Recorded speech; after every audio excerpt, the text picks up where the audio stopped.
Gandang tanghali po, Dam. Ito na po yung 1K na pinagkaloob mo sa akin.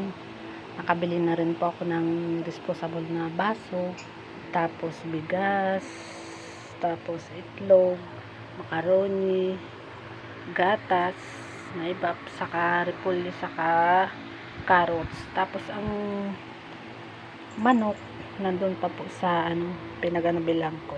Iniwan ko po kasi bukas pa ako magluluto, saka yung hotdog. Yun po yung ko lang. Tapos ayan po yung natirang sukle. 33 din po. Ayan. Thank you very much, Madam, sa blessing na pinagkaloob mo sa akin. God bless po.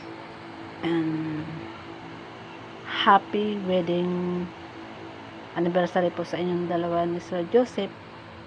Thank you, Sir Joseph, sa 1K. Salamat po.